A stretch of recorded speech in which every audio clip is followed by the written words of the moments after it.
Hi kids, so I welcome all of you to Let's Crack CBSE 9th and 10th and this is Rashmi Singh, your teacher. RSYT is my code.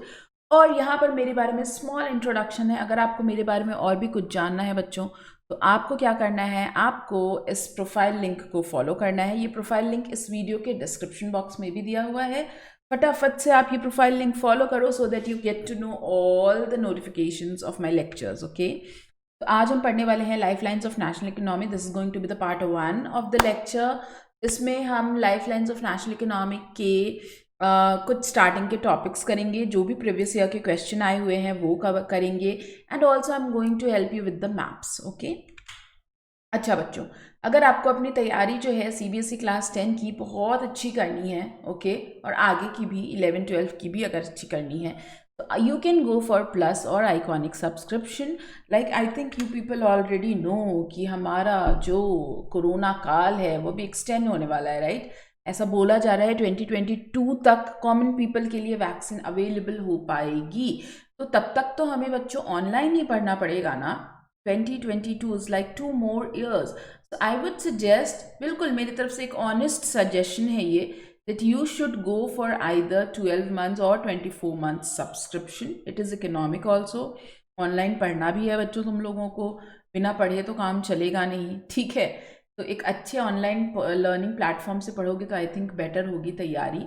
Otherwise आपको जो convenient लगे आप उसके हिसाब से subscription ले सकते हो। RSYT इज़ द कोड, ये कोड यूज़ करना मत भूलो।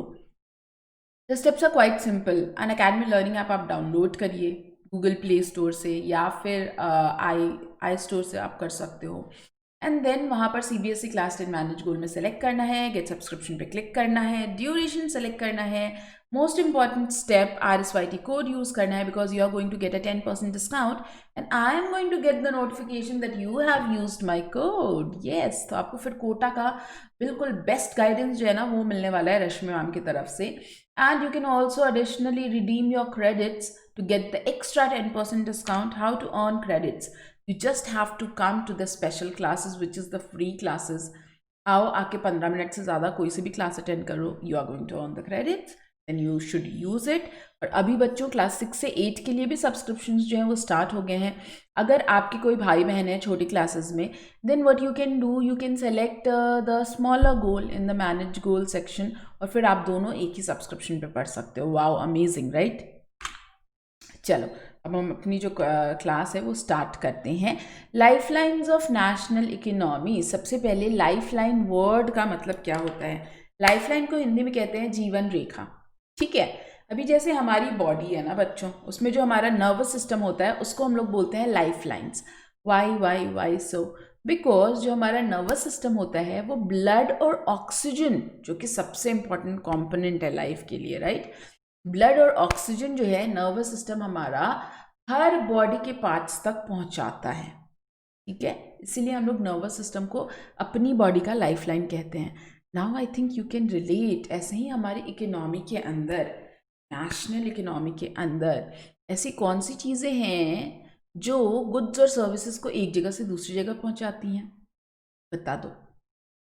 So it is the mode of transport. Okay, जो भी मोड ऑफ ट्रांसपोर्ट है वो हमारे इकोनॉमी के लिए लाइफ लाइन की तरह काम करता है, because it carries the goods and services from one place to another.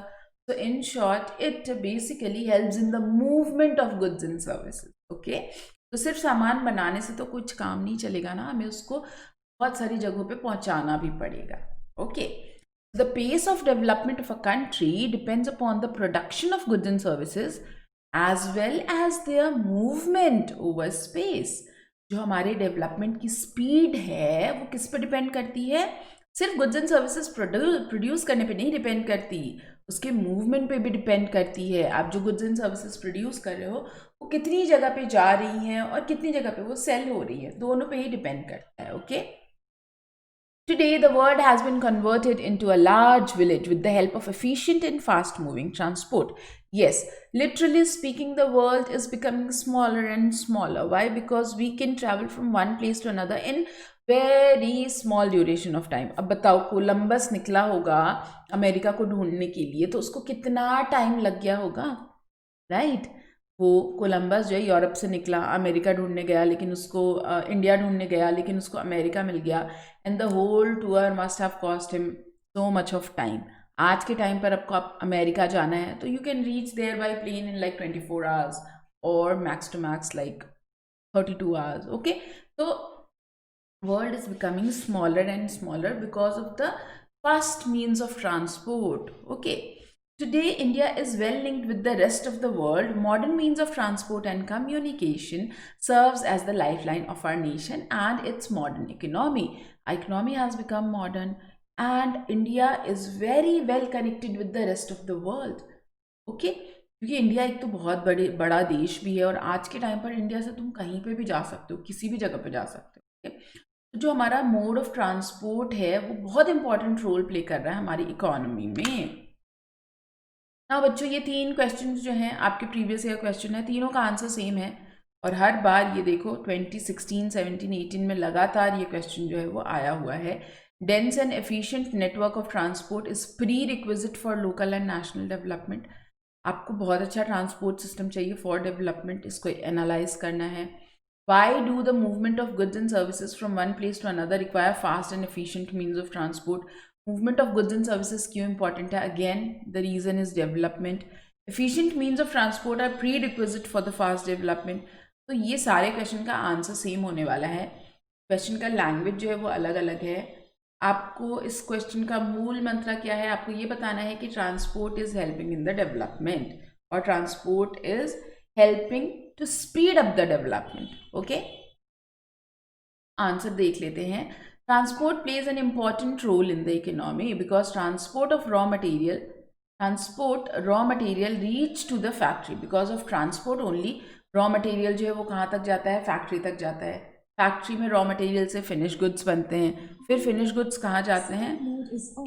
Finish goods goes to the consumer, right?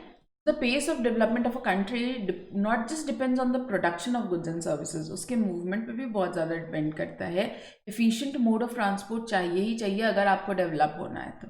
okay, India is well linked with the rest of the world despite its size, diversity, socio-cultural plurality. Apart from transport, ease and mode of communication like telephone, internet make seamless flow of information possible. सिर्फ transport ही नहीं, communication भी बहुत ज़्यादा important है, right? मैंने सामान भेजा यहाँ से, ठीक है, सपोज करो मुझे 100 कार प्रोड्यूस करना है। अब 100 कार प्रोड्यूस करने के लिए कितनी सारी चीज़ें लगती होंगी ना। अब अगर उसमें से एक नट बोल्ट भी नहीं पहुँचा मेरी फैक्ट्री में तो क्या मैं कार बना पाऊँगी? I won't be able to make the car because of just 1 nut bolt. तो कम्युनिकेशन भी बहुत इंपॉर्टेंट है, सारी चीज़ें एक टाइम पर पहुँचनी चाहिए एक जगह पे, तभी आप रॉ मटेरियल से क्या कर सकते हो? फिनिश गुड्स बना सकते हो। अदरवाइज वो आप सारे सामान को स्टोर करके रखना पड़ेगा। अब जब तक वो नट बोल्ट नहीं आएगा मुझे 500 कार का सारा सामान स्टोर करके रखना पड़ेगा, जिसके लिए रेंट भी पे करना पड़ेगा। Understood how important is communication also. Okay, railway, airway, waterway, newspaper, radio, television, cinema, internet have been contributing to its socio-economic progress in many ways. ये सारी चीज़ें ही हमारे प्रोग्रेस में हेल्प कर रही हैं, कंट्रीब्यूट कर रही हैं। Trades and local and international level have added vitality of its economy. Trade जो हो रहा है हमारे लोकल से इंटरनेशनल लेवल पे ट्रेड अब होने लग गया है। पहले लोकल लेवल पे चीज़ें बेचते थे जो ट्रेडर्स होते थे, नाउ दे हैव स्टार्टेड। आप हल्दीराम का जो दुकान होती है वो आपको यूएसए में भी दिख जाएगी। तो now we have taken the trade from local to international level. इससे क्या हो रहा है? हमारी इकोनॉमी की वाइटैलिटी इंक्रीज हो रही है, इंपॉर्टेंस इंक्रीज हो रही है। It has enriched our life and added substantially to growing amenities and facilities for the comfort of life. Yes, और क्योंकि हम लोग इतने ज़्यादा वेल कनेक्टेड है रेस्ट ऑफ द वर्ल्ड से, तो बच्चों हमारी लाइफ में भी बहुत सारी फैसिलिटीज़ बढ़ गई हैं। कई सारी चीज़ें थी वो पहले नहीं थे इंडिया में, but now they are available. Why? Because we are well connected with the world. This proves that transport जो है वो कितना ज़्यादा इम्पॉर्टेंट है ना देश के डेवलपमेंट के लिए, आपके इंडिविजुअल इंटरेस्ट के लिए भी बहुत ज़्यादा इम्पॉर्टेंट है। ओके, चलो, विच of the following is the pre requisite for fast development? जल्दी से बता दो। अगर आपको फास्ट डेवलपमेंट करना है तो क्या सबसे इम्पॉर्टेंट है? नेचुरल रिसोर्सेज का होना, वर्किंग एज पॉपुलेशन का होना, ट्रांसपोर्ट एंड कम्युनिकेशन का होना, या हेल्थ फैसिलिटीज़। अगर आपको अपनी डेवलपमेंट स्पीड अप करनी है तो नेचुरल रिसोर्सेज चाहिए, वर्किंग एज पॉपुलेशन चाहिए, सबसे इम्पॉर्टेंट क्या है इनमें से, ट्रांसपोर्ट एंड कम्युनिकेशन और हेल्थ एंड फैसिलिटीज़। तो अगर आपके पास नेचुरल रिसोर्सेज होंगे तो भी, वर्किंग एज पॉपुलेशन होगा तो भी, अगर आपके पास ट्रांसपोर्ट एंड कम्युनिकेशन नहीं होगा तो डेवलपमेंट को स्पीड अप कैसे करोगे, नहीं कर पाओगे। Okay, so the answer is transport and communication. Okay kids, now what are the modes of transport? So we have got हमारे पास देखो जो हमारा पूरा का पूरा बायोस्फेयर है, it is made up of lithosphere, okay, then it is made up of hydrosphere and then it is made up of atmosphere, right? तो mode of transport भी इन्हीं पे पॉसिबल है, लैंड पे लिथोस्फेयर, वाटर पे mode of transport possible है hydrosphere, and air atmosphere के through भी हम मोड ऑफ ट्रांसपोर्ट जो कर सकते हैं। तो भाई ज़मीन पे क्या क्या मोड ऑफ ट्रांसपोर्ट है, we have roadways, we have railways, we have pipelines on ज़मीन, ऑन लैंड। वाटर में क्या है, तो भाई अपना इंडिया तो नदियों का देश है ना, तो हम नदी के थ्रू भी एक जगह से दूसरी जगह सामान भेजते हैं, उसको हम बोलते हैं इनलैंड वाटरवेज नेविगेशन, ठीक है। और इंडिया जो एक पेनिनसुलर कंट्री भी है, भाई क्या बात है ना, पानी ही पानी हर जगह, तो water water everywhere, not a drop to drink, no we have enough drops to drink, okay. तो आप देखते हो इंडिया जो है एक पेनिनसुलर कंट्री है, one side we have got Arabian sea, south में we have got Indian ocean, east में we have got bay of Bengal, so we send और we transport our goods and services through waterways also to the foreign countries. तो जब आप India से सामान किसी बाहर के देश में भेज रहे हो through waterway, it is called overseas waterways, okay. और देश के अंदर ही अगर हम भेज रहे हैं सामान नदियों के थ्रू, तो it is inland waterways navigation. अब एयर की बात करते हैं, ठीक है। तो we have got domestic airways and international airways. Domestic airways मतलब मुझे बॉम्बे से दिल्ली जाना है, I am going to use domestic airways, okay. अपने पॉलिटिकल टेरिटरी के अंदर जो भी फ्लाइट्स आ रही हैं जा रही हैं, that is domestic airways. International airways जो इंडिया को फॉरेन कंट्रीज से कनेक्ट कर रहा है, तो we have got 2 airways. Total mode of transport is 3, land water air, उसके अंदर फिर अदर डिविजन्स हैं, okay. So how many modes of transport do we have on earth? 3, 2, 1, 4. अभी बता दिया यार आंसर में। The answer is 3, land, air, water. What do we call the difference between export and imports?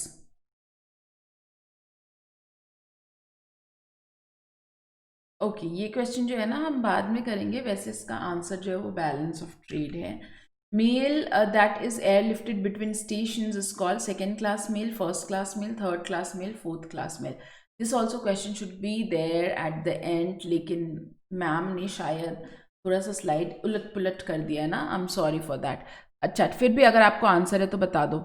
अगर air से lift कर रहे हो आप किसी मेल को, किसी लेटर को, किसी पोस्ट कार्ड को, तो ऑब्वियसली बहुत इंपॉर्टेंट होगी वो, तभी तो हम एयर से लिफ्ट करके जल्दी जल्दी उसको भेजना चाह रहे हैं। That will be in the first class mail, okay? अब देखो हम अब यहाँ पे एक एक ट्रांसपोर्ट जो है, मोड ऑफ ट्रांसपोर्ट डिटेल में पढ़ने वाले हैं, ठीक है। तो लैंड पे जो सबसे पहला मोड ऑफ ट्रांसपोर्ट है दैट इज रोडवेज, ओके। तो रोडवेज के बारे में पढ़ लेते हैं, सड़क के बारे में पढ़ लेते हैं। India has one of the largest road networks in the world, aggregating to about 56 lakh kilometer at present. हमारा जो रोडवेज़ का नेटवर्क है, आई एम सॉरी, वो लार्जेस्ट रोड नेटवर्क है, one of the largest road network है in the world. सबसे बड़ा road network I think is of USA, then of China and then हमारा इंडिया आता है, ठीक है। और हमारे रोड के नेटवर्क का लेंथ कितना है, लगभग 56 lakh kilometre. Now this data has got changed, ठीक है ना, ये बिल्कुल लेटेस्ट बुक से मैंने डेटा लिया हुआ है, तो आपको यही याद रखना है। आपको पुराने बुक्स में 54.7 किलोमीटर भी मिलेगा या फिर 2.3 मिलियन किलोमीटर भी मिलेगा, वो डेटा आपको नहीं कंसीडर करना है। In India roadways have preceded railways, roadways जो हैं वो रेलवेज को भी पीछे छोड़ चुकी हैं, मतलब रेलवेज से भी आगे हैं, railways following roadways, okay, in terms of the volume of trade और in terms of the volume of things are being transported through roadways, या फिर जो हम नेटवर्क देखें तो रोडवेज का नेटवर्क कहीं ज़्यादा है as compare to railways. They still have an edge over railways in the view of ease with which they can be built and maintained. And why roadways have preceded railways? Because it is easy to construct roads, okay, and it is less costly. On the other hand, अगर आपको railway बनाना है, tracks ले करने हैं, it is going to be very costly. उसका maintenance भी ज़्यादा खर्चीला होता है, okay. अब एक प्रीवियस ईयर क्वेश्चन करते हैं बच्चों. Roadways still have an edge over railways in India, justify. So this question was asked in the year 2019 और आपके सैम्पल क्वेश्चन पेपर जो इस साल का रिलीज हुआ है ना CBSE का, उसमें भी ये क्वेश्चन था, ठीक है. तो 5 मार्क्स का आता है ये question. Roadways have an edge over railways in India, यहाँ पे एंड ज़रूर लगा देना, ठीक है. Why? Because roads are easy to build and maintain as compared to railways. Roadways को बनाना और मेंटेन करना काफ़ी ईजी है अगर हम उसको रेलवे से कंपेयर करें. कंस्ट्रक्शन कॉस्ट जो है वो रोड्स का काफ़ी कम है एज़ कम्पेयर टू रेलवेज. मतलब आप चीपर रेट्स पे रोड बना सकते हो, लेकिन अगर आपको रेलवे लाइंस बनाना है तो इतना सारा पैसा लगेगा, इतना सारा लोहा लगेगा, आयरन लगेगा, right. Roads are as compare to railway lines can negotiate higher gradients of slopes easily as such can traverse mountains like Himalayas. तुम लोगों ने लद्दाख रोड ट्रिप के बारे में तो ज़रूर सुना होगा ना. तो लद्दाख कितने ज़्यादा एलिवेशन पे है, वहाँ पर बच्चों रेलवे ट्रैक लगा करके ट्रेन्स ले करना इम्पॉसिबल है, ठीक है भाई. Because the gradient of slope is very steep. जो माउंटेन है ना उसका स्लोप काफ़ी स्टीप है, it's not gentle, it's steep. तो वहाँ पर अगर हम ट्रेन के लिए रेलवे ट्रैक ले भी कर दें तो भी एक्सीडेंट होने के चांसेस हैं. It's very unsafe and it's very risky also to construct railways over there. ऐसी जगहों पर रोड्स बनाना इजी होता है, इसलिए रोडवेज को हम लोग प्रेफर करते हैं. Road transport is economical and transportation for people and goods for shorter distance. अगर आपको छोटी डिस्टेंस कवर करनी है तो आप रोड से जाओ, आपको सस्ता पड़ेगा. अगर आप ट्रेन से जाओगे तो it will be costly. Road provide door to door service which railways can not. अब रोड टू रोड सर्विस का मतलब क्या, डोर टू डोर सर्विस का मतलब क्या है? रोड आपके घर से निकलती है और आपको जहाँ डेस्टिनेशन पे जाना है वहाँ तक आपको लेकर जाती है. ऑन द अदर हैंड अगर आपको रेल से जाना है, पहले रोड से स्टेशन जाना होगा ना, फिर रेलवे स्टेशन से आप दूसरे रेलवे स्टेशन पे पहुँचोगे, फिर वहाँ से वापस रोड लेकर के आप डेस्टिनेशन पे पहुँचोगे. ऐसे रोड जो है वो एक फीडर की तरह काम करता है. आपको कोई सा भी मोड ऑफ ट्रांसपोर्ट यूज़ में लेना है, पहले रोड को यूज़ में लेना पड़ेगा, ठीक है. चलो आगे बढ़ते हैं. तो कितने तरह के रोडवेज हैं इंडिया के अंदर बच्चों? There are 6 classes of roadways according to their capacity. How many types of roadways we have? लगभग आधा दर्जन है ना, half a dozen of roadways we have. 6 तरह के रोडवेज है अपने पास. The first one is golden quadrilateral, जिसको हम लोग एक्सप्रेस वेज भी कहते हैं. Second one is national highway. Third one is state highway. Then we have got district roads. Then we have got rural roads. And the road of strategic importance which is border roads. ठीक है, तो ये इतने तरह के roads हैं अपने पास. सबसे पहले अब हम लोग गोल्डन क्वाड्रिलेटरल के बारे में बात कर लेते हैं. इसको हिंदी में बोलते हैं स्वर्ण चतुर्भुज. हाँ, सुपर हाईवे को क्या बोलते हैं ये मैं भूल रही हूँ, ठीक है. चलो, गोल्डन क्वाड्रिलेटरल को तो बोलते हैं स्वर्ण चतुर्भुज super highways. Okay, now quadrilateral you must have studied in your mathematics class, right. Quadrilateral is a figure with 4 sides. तो यहाँ पर क्या होता है, जो हमारी गोल्डन क्वाड्रिलेटरल है वो हमारी 4 इंपॉर्टेंट मेगा सिटीज़ को कनेक्ट करती है and it forms a quadrilateral type of structure, जैसा कि आप यहाँ पे देख रहे हो ना. दिल्ली, बॉम्बे, चेन्नई, कैलकाटा, इन सारी जगहों को कनेक्ट करती है. Road linking Delhi, Kolkata, Chennai and Mumbai. Delhi will be linked by 6 super highways also. Okay, and then golden quadrilateral में ही आपको 2 और तरह की रोड दिखेंगी. एक तो है north south corridor. Okay, and then we have got east west corridor. Okay, north south corridor जो है वो श्रीनगर और जम्मू कश्मीर को श्रीनगर, जम्मू कश्मीर एंड कन्याकुमारी को कनेक्ट करती हैं. ईस्ट वेस्ट कॉरिडोर जो है बच्चों वो सिलचार और पोरबंदर को कनेक्ट करती हैं. इसमें पोरबंदर जो है वो गुजरात में है, सिलचर इज़ इन असम, ऐसे ही नॉर्थ साउथ कॉरिडोर में Srinagar is in Jammu and Kanyakumari is in Tamil Nadu, तो इनको भी कनेक्ट करती है ना। What is the purpose of this road? Purpose ये है कि हमें टाइम और डिस्टेंस को रिड्यूस करना है मेगा सिटीज़ के अंदर, okay. And these highway projects are implemented by national highway authority of India, okay. तो बच्चों अभी बहुत बार बच्चे क्वेश्चन पूछते हैं कि मैम ये तो सेंट्रल गवर्नमेंट बनाती है ना, रोडवेज जो है ये तो सेंट्रल गवर्नमेंट की लिस्ट में आता है, यूनियन लिस्ट में आता है, मतलब जो नेशनल हाईवेज होते हैं या सुपर हाईवेज होते हैं। तो kids, yes, you people are right, these projects are funded by the central government but implemented by national highway authority of India, ठीक है। गवर्नमेंट ऑफ इंडिया फंड करती है और national highway authority of India जो है इन projects को implement करती है, okay. Then we have got another class of roadways which is national highways. अभी नेशनल हाईवेज जो है बच्चों, they are network of trunk roads. Trunk road क्या होता है? ट्रंक का मतलब होता है बेसिकली एक ऐसा रोड जो ब्रांचेस की तरह है और बहुत सारे एरियाज को कनेक्ट कर रहे हैं। जैसे रेलवे स्टेशन में जंक्शंस होते हैं ना, एक तो नॉर्मल रेलवे स्टेशन होता है, then we have got junctions. Junctions क्या करती हैं? बहुत सारे रेलवे स्टेशंस को कनेक्ट करती हैं। ऐसे ही नेशनल हाईवे जो है वो ट्रंक रोड्स हैं, they connect the place with the hinterlands, interior portion के एरियाज को भी कनेक्ट करती हैं। They are laid and maintain by CPWD, central public works department. जो एक हिस्टोरिकल शेरशाह सूरी मार्ग था, उसका नाम नेशनल हाईवे नंबर 1 है और ये दिल्ली से अमृतसर को कनेक्ट करता है। और इंडिया में बहुत सारे नेशनल हाईवे हैं। In fact national highways are the primary roadways. जब भी आपको एग्जाम में पूछा जाए which of the following is the primary roadway, then you have to say national highway. Why? Because it connects a lot of places, okay. ये trunk road होती हैं इसलिए। Next is state highways. State highways क्या होती हैं बच्चों? ऐसे roads जो स्टेट के कैपिटल को डिस्ट्रिक्ट हेडक्वार्टर्स से कनेक्ट करती हैं, ठीक है। जैसे राजस्थान का कैपिटल है Jaipur, Jaipur is being connected with Kota, is being connected to Udaipur, is being connected to Bikaner, Jodhpur, Jaisalmer. तो ये जो स्टेट कैपिटल को डिस्ट्रिक्ट हेडक्वार्टर से कनेक्ट किया गया है जिन रोडवेज से, उसको हम लोग बोलेंगे स्टेट हाईवेज। स्टेट हाईवेज जो हैं वो कौन कंस्ट्रक्ट और मेंटेन करती है? तो state public works department. Kids, Golden Quadrilateral are implemented by National Highway Authority of India. National highways are being implemented by the CPWD, Central Public Works Department. State highways are being constructed and maintained by State Public Works Department. ये बहुत important है आपको कि कौन से roadways को कौन maintain कर रहा है। You have to remember it because इससे एग्जाम में क्वेश्चन आते हैं।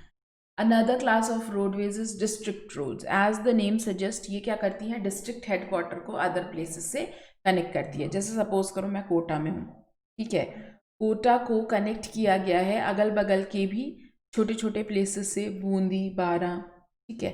अब ये जो रोडवेज हैं ये है डिस्ट्रिक्ट रोडवेज और इसको मेंटेन कौन करता है? जिला परिषद। Now you will ask me ma'am what is जिला परिषद? जिला परिषद is the apex body of local government. जो हमारी लोकल गवर्नमेंट होती है ना, जैसे सेंट्रल गवर्नमेंट होती है, स्टेट गवर्नमेंट होती है, वैसे ही लोकल गवर्नमेंट भी होती है। Local government has again got 3 tiers. सबसे नीचे आता है gram panchayat, then block samiti, then zila parishad. तो जिला परिषद जो है वो डिस्ट्रिक्ट रोड्स को क्या करती है? मेंटेन कर रही होती है। ना other roads are rural roads. Rural means हो गया ग्रामीण सड़क, इसको बोलते हैं हिंदी में। रूरल एरियाज जो होते हैं बच्चों, उनको एटलीस्ट एक टाउन से कनेक्ट करने के लिए ये रोडवेज यूज में ली जाती हैं। You know, we do not have all the basic facilities in all villages in India. There are many villages जहाँ पर आपको हॉस्पिटल भी नहीं मिलेगा, तो गांव के लोग जो हैं वो शहर आएंगे इलाज कराने के लिए। ऐसे में एक गांव को किसी न किसी नियर बाय शहर से जोड़ना बहुत ज़्यादा इम्पॉर्टेंट है, okay. And for that we have rural roads, and rural roads are the primary concern of central government.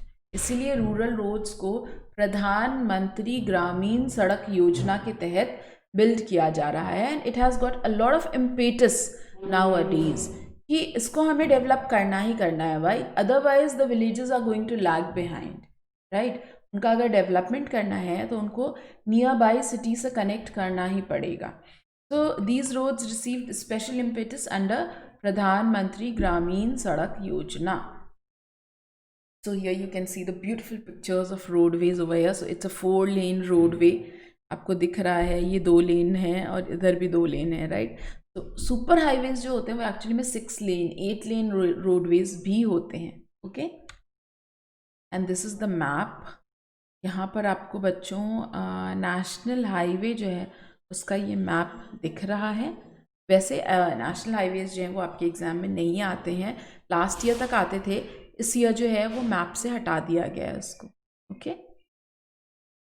ठीक है बच्चों, okay. Is there anything else I need to tell you in this map? तो okay, this is it. Border roads क्या होते हैं? Border roads organisation construct and maintains roads in bordering areas of the country. हमारे country के borders हैं, specially disputed areas भी काफ़ी सारी हैं, तो वहाँ पर हमें एक स्ट्रैटेजिक रोड बिल्ड करना होता है। This organization was established in 1960 for the development of roads of strategic importance in northern and northeastern border areas. BRO maintains operation in 21 states, 1 union territory and neighboring countries such as Afghanistan, Bhutan, Myanmar and Sri Lanka. मतलब ये foreign countries में भी क्या कर रही हैं, कुछ ना कुछ कंस्ट्रक्शन का काम कर रही है। These are the roadways of strategic importance. Now you will ask me, ma'am roadways of strategic importance क्या होता है?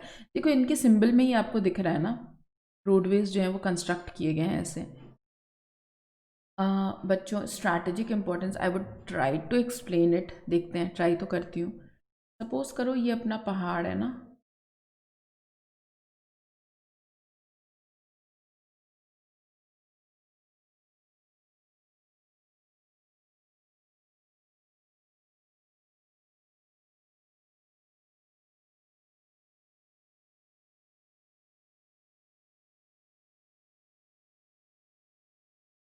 Let us suppose this is a mountain. I know drawing थोड़ी सी गंदी हो गई है but let us consider it, okay. तो बच्चों ये जो रोडवेज बनाए जाते हैं ना, ये बेसिकली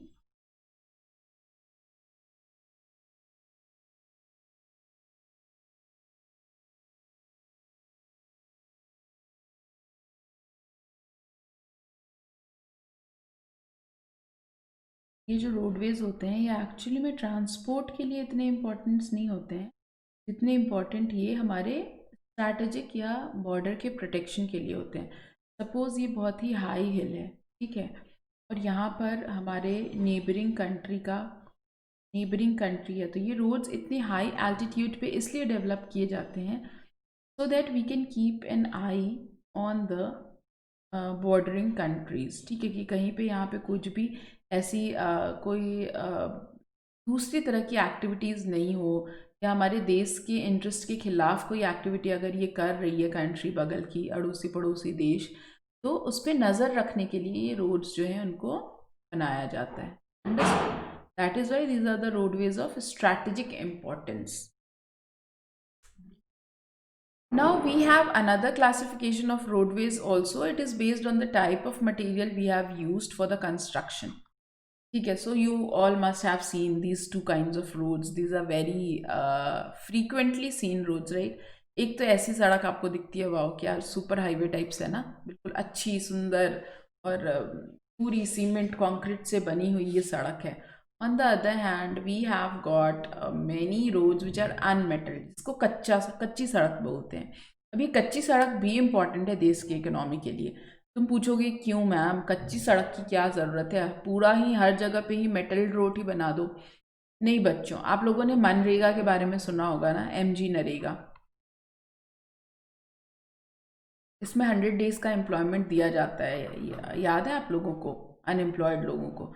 तो उसमें क्या होता है, ऐसे अनमेटल्ड रोड को बारिश के पहले एक बार मेंटेन किया जाता है, बारिश के बाद एक बार मेंटेन किया जाता है, तो इस तरीके से थोड़ा एम्प्लॉयमेंट भी क्रिएट होता है। So unmetalled roads are also important, though we try to connect the important convert the important roadways into metal road. अगर कहीं पे बहुत ज़्यादा ट्रांसपोर्ट हो रहा है, वॉल्यूम ऑफ मूवमेंट अगर बहुत ज़्यादा है तो हम कोशिश यही करते हैं कि अनमेटल की जगह उस रोड को मेटल बना दिया जाए, ठीक है, सो दैट वहाँ पे एक्सीडेंट्स के चांसेस कम हो और स्पीडली यहाँ से वहाँ जा सको, to reduce the time, okay. Otherwise unmetal roads are also very important. Now what are the problems of roadways? Roadways से रिलेटेड प्रॉब्लम क्या है? तो road network is still inadequate with respect to the volume of passengers and traffic। मैंने आपको बोला कि India के अंदर one of the largest roadways का नेटवर्क है in the world. We have got 56 lakh kilometer of roadways. But अगर मैं वॉल्यूम ऑफ पैसेंजर और ट्रैफिक की बात करूँ तो इंडिया में ट्रैफिक की कितनी प्रॉब्लम होती है। You all must have faced it once in your lifetime, right. हमारे जो रोडवेज हैं अभी भी इनएडिक्वेट हैं क्वांटिटी में। Half of the roads are unmetalled, yes, बहुत सारे रोड्स जो हैं वो अनमेटल्ड हैं, मतलब एक्चुअली में मेटल्ड रोड नहीं है, which causes a lot of accident and movement जो है वो भी काफ़ी स्लो हो जाता है because of unmetalled road. National highways are inadequate, roads are highly congested in the cities. The length of road per 100 square kilometer of area is known as density of roads. तो density of road भी काफ़ी non uniform है।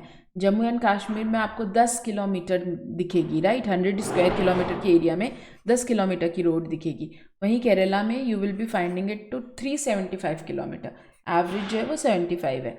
Bridges वगैरह जो हैं road में वो काफ़ी नैरो हैं, जिसके चलते आसानी से हम ट्रैवल नहीं कर पाते हैं, okay. Now next is railways, okay. तो now we have come to railways. अभी रेलवेज के बारे में पढ़ते हैं बच्चों। रेलवेज जो है वो प्रिंसिपल मोड ऑफ ट्रांसपोर्टेशन है for carrying huge loads and bulky goods for long and short distances in India. अगर आपको बहुत सारा सामान, ठीक है, बहुत ह्यूज लोड कैरी करना है, बहुत बल्की गुड्स अगर आपको एक पॉइंट ऑफ द कंट्री से दूसरे पॉइंट ऑफ द कंट्री पे भेजना है, बहुत सारा क्वांटिटी में भेजना है, then definitely roadways is not going to help you, okay। for that you need a मालगाड़ी, ठीक है, इसको बोलते हैं हम लोग गुड्स ट्रेन ही चाहिए होगा। Railways have become more important in India's economy and it is the largest public sector undertaking। in fact world के अंदर सबसे बड़ा PSU कौन सा है? रेलवेज है, okay? The first train steamed off from Mumbai to Thane in 1853। सबसे पहली बारी रेलगाड़ी कब चली थी बच्चों? तो रेलगाड़ी चली थी सबसे पहली बार 1853 में मुंबई से थाने। और कितने किलोमीटर का सफ़र तय किया था इस रेलगाड़ी ने? तो it has covered a distance of 34 kilometres. Railways are the principal mode of transportation for freight and passengers in India. Railway जो है वो प्रिंसिपल मोड ऑफ ट्रांसपोर्टेशन है फॉर फ्रेट एंड पैसेंजर्स।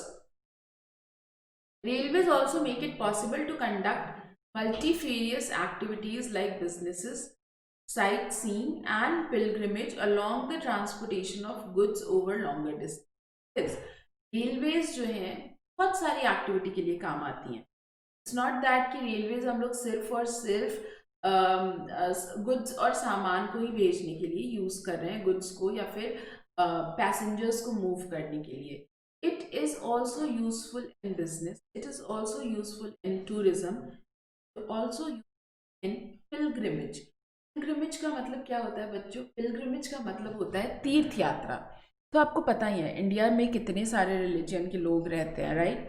और हम लोग के यहाँ पीपल आर वेरी रिलीजियस। एक पर्टिकुलर सीज़न होगा तो लोग जो हैं वो यहाँ से वहाँ ट्रैवल करके जाएंगे किसी एक मंदिर का दर्शन करने के लिए। तो pilgrimage is also very important part जिसको फुलफिल करता है railway. Railway in India bind the economic life of the country as well as accelerate the development of industry and agriculture. So if you have got like industries, a lot of industries in your country, and agriculture is also doing good, but if you do not have railway, तो industry और agriculture में you are not going to see that acceleration in development। जो development की speed है ना, अगर उसको बढ़ाना है तो रेलवेज बहुत इंपॉर्टेंट रोल प्ले करती हैं। The Indian railways now reorganised into 16 zones. बच्चों प्लीज़ ये गूगल पे मत अभी आप चेक करना, वाई? बिकॉज गूगल के ऊपर आपको कुछ और ही मिलेगा, it will be like 17 zones हैं, 18 जोन्स हैं, लेकिन हमें तो सिर्फ एनसीईआरटी बुक वाला ही डेटा लेना है, ठीक है। Because at the end of the day आपको एग्जाम लिखना है और एग्जाम में कौन सा डेटा काम आएगा, एनसीईआरटी बुक का डेटा काम आएगा, okay. The Indian railways has a network of 7133 stations. Now, what are the factors which influence the distribution pattern of railways? आपने अगर मैं इंडिया की बात करूं तो हमारे पास फिजिकल फीचर्स ऑफ इंडिया वाला एक चैप्टर पढ़ा था क्लास 9 में आपने। आपको पता है इंडिया का physiographic division is very vast, is very diverse. We do not have same kind of land forms everywhere in the country. There are high mountains, there are deserts, there are northern plains, there are coastal plains, and then we have got plateaus. तो जब आपका पूरा physiography इतना different है तो definitely distribution of railway will also differ because it depends on the physiographic factor, economic factor, and administrative factor. So as far as population is concerned, as far as industries or agriculture is concerned, you know that northern plains are the area जहाँ पर सबसे ज़्यादा industry है, सबसे ज़्यादा लोग बसे हुए हैं, सबसे ज़्यादा एग्रीकल्चर वहाँ पर होता है. तो डेफिनेटली अगर रेलवेज ने अपना नेटवर्क एक्सटेंड किया नॉर्दर्न प्लेन्स में तो it is going to be profitable for them because at the end of the day they are also in some business है वो. तो भाई देखो पीएसयूज का एक जो पर्पस है वो रहता है वेलफेयर करना, but at the end of the day उनको बिजनेस भी करना है ना. तो वहीं पर ये रेलवे नेटवर्क ले डाउन करेंगे जहाँ पे इनको मैक्सिमम यूसेज मिले, मैक्सिमम लोग रेलवे को यूज़ मिले. So the northern plains have most favorable conditions like vast level land, high population density, rich agricultural resources and large. तो इसीलिए आपको वहाँ पे सबसे ज़्यादा डेंस नेटवर्क मिलेगा रेलवे का. बट यहाँ पर थोड़ी सी प्रॉब्लम भी होती है. किसके चलते प्रॉब्लम होती है? रिवर्स के थ्रू. Because in northern plains we have got big big rivers, Himalayan rivers हैं हमारे पास, जिसको एक्चुअली में हम लोग एब्रीविएट बिग ही करते हैं, right. Brahmaputra, Indus and Ganga river. तो ये 3 रिवर्स जो हैं इनके पास बहुत ज़्यादा वॉल्यूम ऑफ वाटर है and sometimes it pose a problem for railways. Himalayan mountainous region were unfavorable because of high terrain, sparse population and lack of economic opportunities. जो हमारी हिमालयन माउंटेनियस रीजन है बेटा, वहाँ पर आप रेलवेज नहीं construct कर सकते हो भाई. एक तो बहुत ही स्टीप स्लोप है, ठीक है. अदर देन दैट अगर हमने हमारे इंजीनियर्स ने खून पसीना एक करके रेलवे अगर कंस्ट्रक्ट कर भी दिया, देन ऑल्सो पॉपुलेशन इतना कम है कि रेलवे को कुछ प्रॉफिट ही, ठीक है. इससे रिलेटेड ना मैं अपने बच्चों को काफ़ी कहानियाँ सुनाती हूँ. लाइक जब मैं कोटा में पढ़ाती हूँ क्लास में, तो जो दिल्ली मेट्रो है ना वो 1 ईयर में ही प्रॉफिटेबल हो गई, प्रॉफिट में आ गई. इनफैक्ट कोई Guinness book of world record भी बनाया है कि it is the first metro which has come in profit in just 1 year. Why? Because इतने सारे लोग दिल्ली मेट्रो यूज़ कर रहे हैं, ऑब्वियसली बहुत जल्दी प्रॉफिट में आ गई. Eight the end of the day railway जो है उसको भी तो अपना बिजनेस करना है ना. तो अगर पॉपुलेशन कम है तो वहाँ पे रेलवे कंस्ट्रक्ट करके क्या करोगे, है ना. इकोनॉमिक अपॉर्चुनिटीज ही नहीं है ग्रो करने की. In hilly terrains of peninsular region railway tracks are laid through low hills, gaps और टनल्स. तो जो हमारा पेनिनसुलर रीजन है सदर्न एरिया में, वहाँ पर आप क्या देखोगे, रेलवे जो है बहुत सारे टनल्स आते हैं. इनफैक्ट हैदराबाद से जब आप कोई एक हिल स्टेशन जाते हो, अयप्पा और समथिंग, एलेपी ऐसा करके शायद कोई जगह है बच्चों, I am not sure.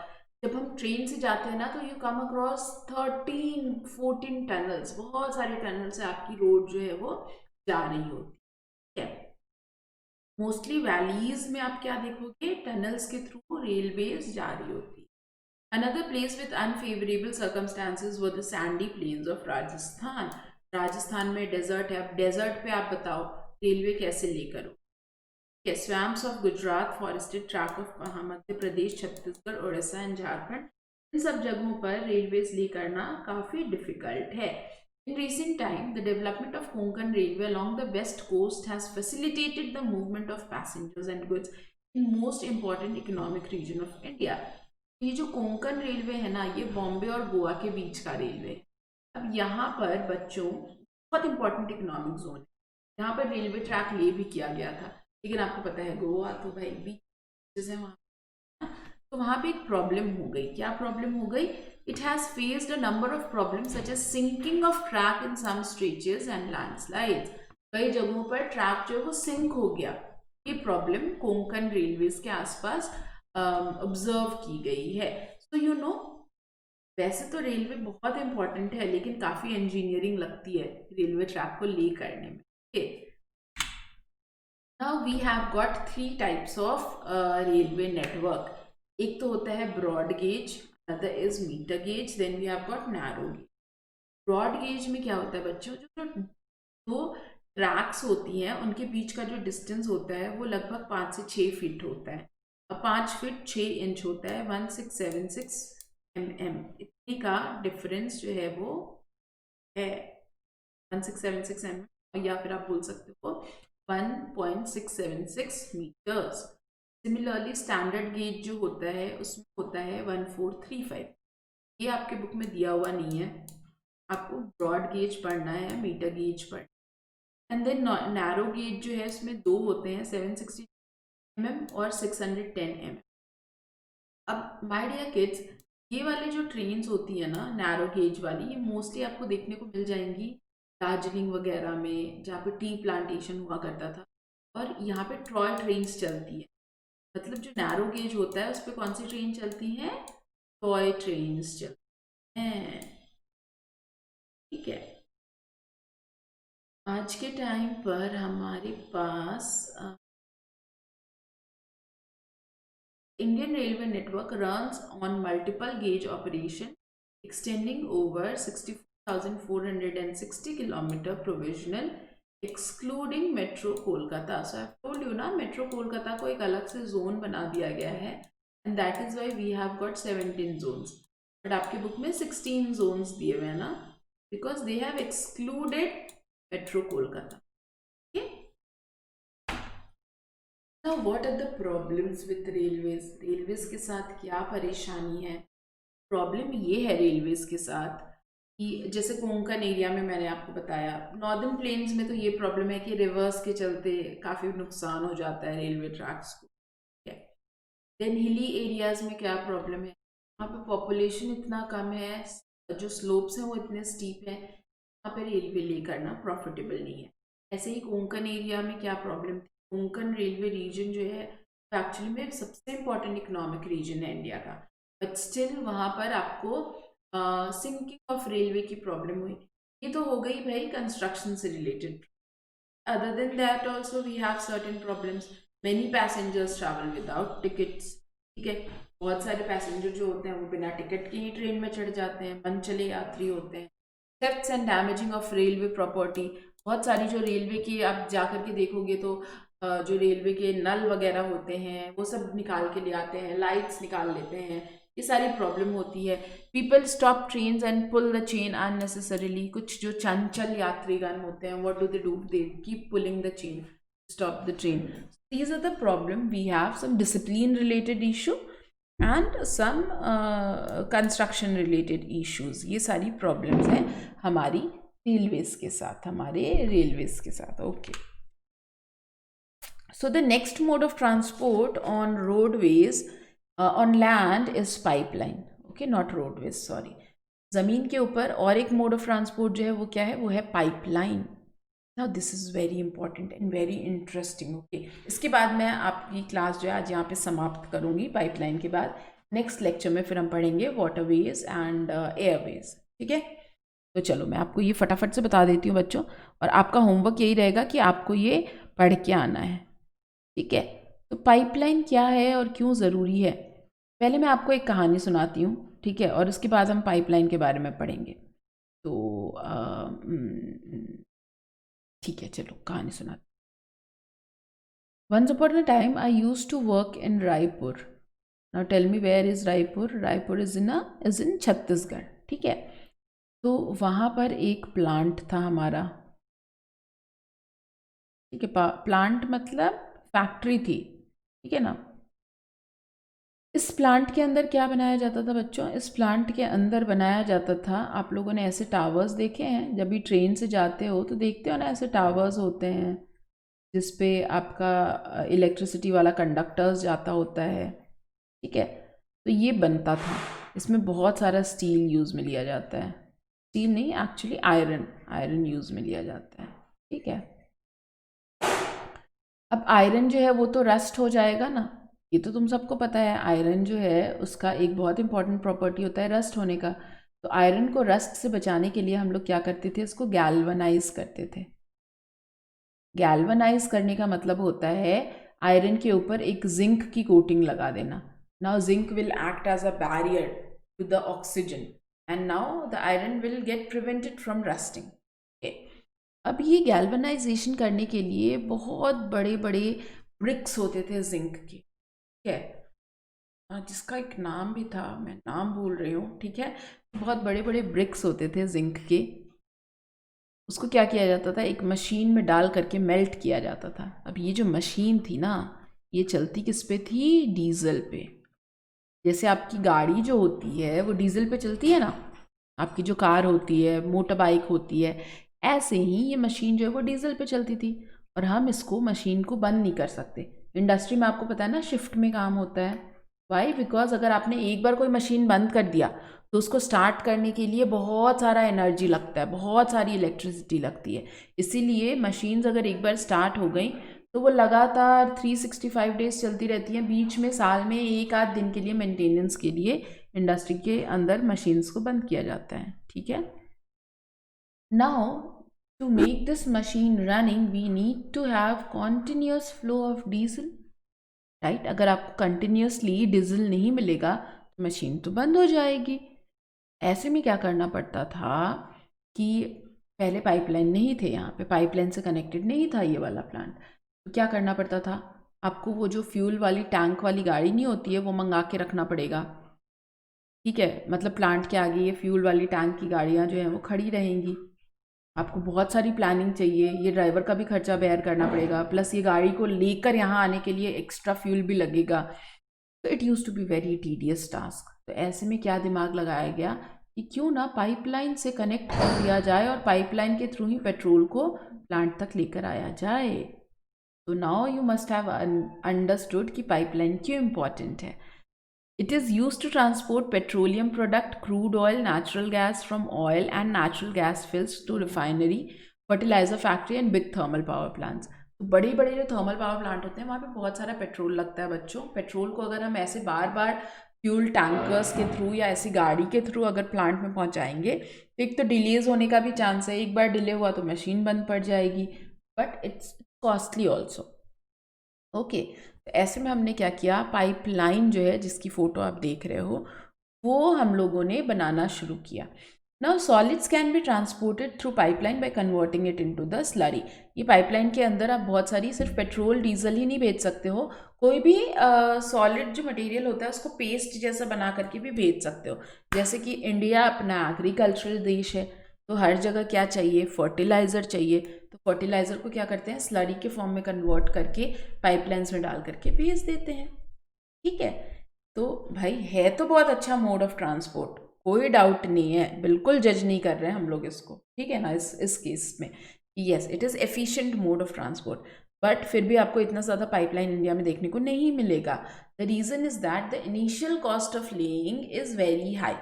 Initially अगर पाइपलाइन आपको बनाना है ना बहुत ज़्यादा पैसे लगते हैं, लेटर ऑन उसका ऑपरेशनल कॉस्ट नहीं है, so installation cost is very high.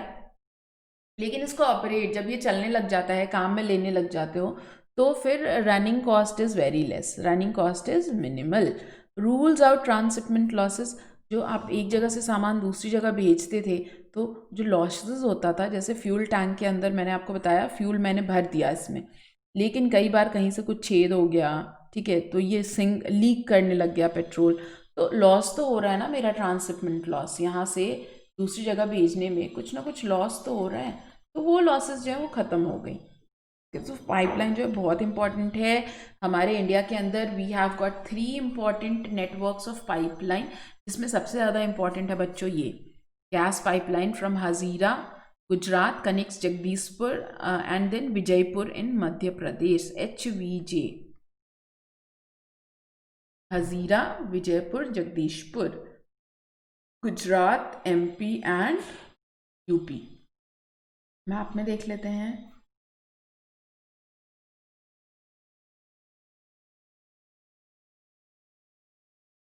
तो ये गुजरात में हजीरा से स्टार्ट होती है, मध्य प्रदेश में Vijaypur, HVJ and then it connects to the UP में जगदीशपुर। ये सबसे लॉन्गेस्ट हमारे पास पाइपलाइन है, इसीलिए सबसे इंपॉर्टेंट है। कोटा से भी पास होती है, जहाँ से आपकी मैम है। Then we have got from Salaya in Gujarat to Jalandhar in Punjab. Salaya से पंजाब तक के लिए भी एक पाइपलाइन है, क्योंकि पंजाब में बहुत सारा फर्टिलाइज़र यूज़ होता है, इसीलिए। From the oil field in upper Assam to Kanpur via Guwahati.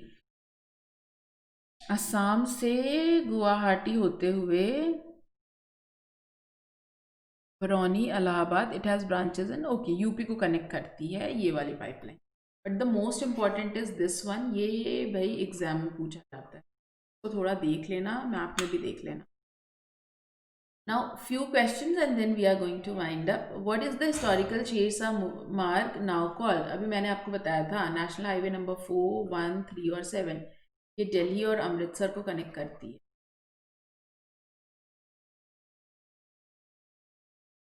That is National Highway number 1. Road linking a state capital with the different district headquarters are known as state capital, district headquarter, national highway, district road, state highways और other roads। State की capital को connect कर रही है तो ये state highway होगी।